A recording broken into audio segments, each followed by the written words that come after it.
You're listening to the Palestine in America podcast. I'm your host, Nader Hamoud. On today's show, we are joined by a member of the Palestinian women's national soccer team and midfielder for the Gardner-Webb University Bulldogs, Tina El-Amoor. Thanks for joining us, Tina. How you doing? Thanks for having me. Good, how are you doing? I'm doing fantastic. I know you just got off playing with the senior national team, the Palestinian senior national team. But first, introduce yourself to the listeners. Where are your family from in Palestine, and where were you raised in the United States? So we're from called Nablus. It's like a smaller village near Nablus called Bidya.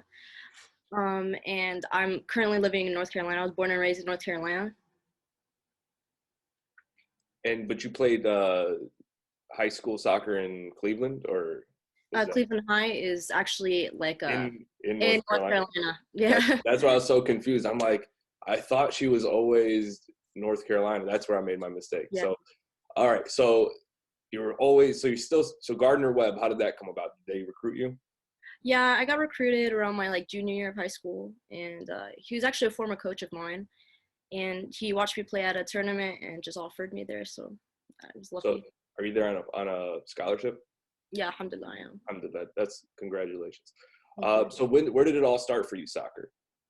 I'm from an extremely athletic family. Like everybody in my family played literally every sport you could think of. So, I'm the youngest of four, and my siblings are much older than me. So they were definitely role models I looked up to. And so just kind of be able to hang out with them, you kind of had to play sports, So I started playing when I was 4 years old, on a organized team, but obviously I've been around it my whole life. So you kind of had to play up to the level of your siblings because you're the youngest, and if you wanted to play with them, you better be able to keep up, right? You gotta be tough, They did not take it easy. We're a very competitive family. So are you the best soccer player in the family? I mean, if they're watching this, I can't say that, but I mean, they know the truth. I was kidding. No, I'm messing. But mashallah, my siblings are actually very talented athletes. My brother played college soccer as well. Oh, where'd he play at? He played at NC State and then Guilford College. So. Yeah, but he didn't play for the Palestinian national team. He didn't. So where does playing for the national team rank on your level of achievement?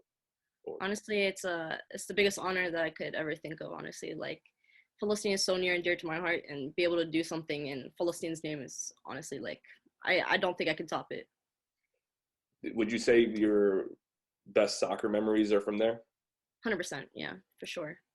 What can you give us a story that really resonated for you at any moment while you're playing for the team?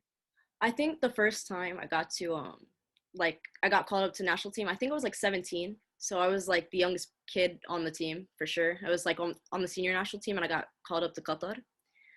And I remember the first time just walking out in the tunnel, the starting 11.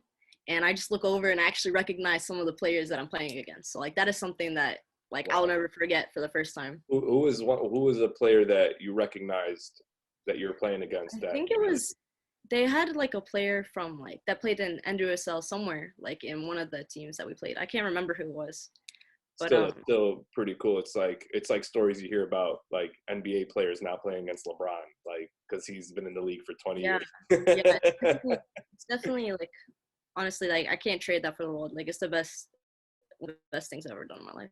So was playing, you got to play with them in last year when they played for the AFC qualifiers in Palestine.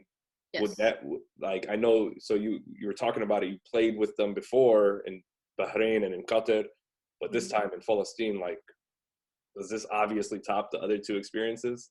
For sure, yeah, because I haven't gone to go back to Palestine in probably 4 or 5 years, because we were fortunate enough to be able to go back to Palestine every summer as a kid, and then I got older, and with college ball and club soccer, it's just kind of impossible to go back. You can't take those type of breaks. So for me to get to go back, I was just so glad to be able to do that and play against or in front of people that know me and my family back home. So it's so I'm guessing you had friends and family come out and watch you play? Yeah, I did. My uncles got to come, and wow.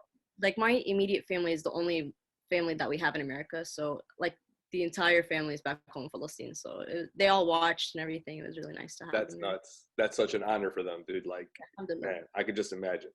So, uh, while you that moment when you first stepped on the pitch in Palestine, what was that like?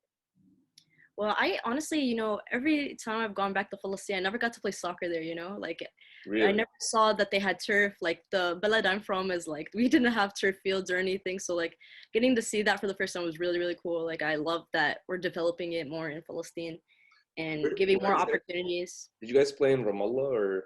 We played in Ramallah, and then I think we played in Ramallah for the games. Like, all of the games were in Ramallah. But I don't know where else we were. We trained mostly on the Ramallah field, though. Were you out there for the entire like training time, or did you have to make any sacrifices for school? So I didn't get to come in like with the whole team. Like everybody was there like a week before us. Me and Emily came in Badur actually came in late because of, me and Emily both are in college right now. And I'm playing with my college team. So like I missed like about 3 games with my college team to play in the tournament. But I'm thankful for the opportunity. So like I can't complain. It was very cool. How did your coach? How was he? Was he receptive to the idea of you going to play? Yeah, because initially, like when I first got the offer to go overseas, like I would be missing 6 games. Oh wow. So at first it was really, really hard, and I was like, Coach, like this is the opportunity I'm given. Like, what would you like? Are you okay with this? He's like, well, 6 games is tough. Like, I don't know. Yeah, you're on a scholarship. I'm on scholarship exactly. Like I'm like there to play for the university.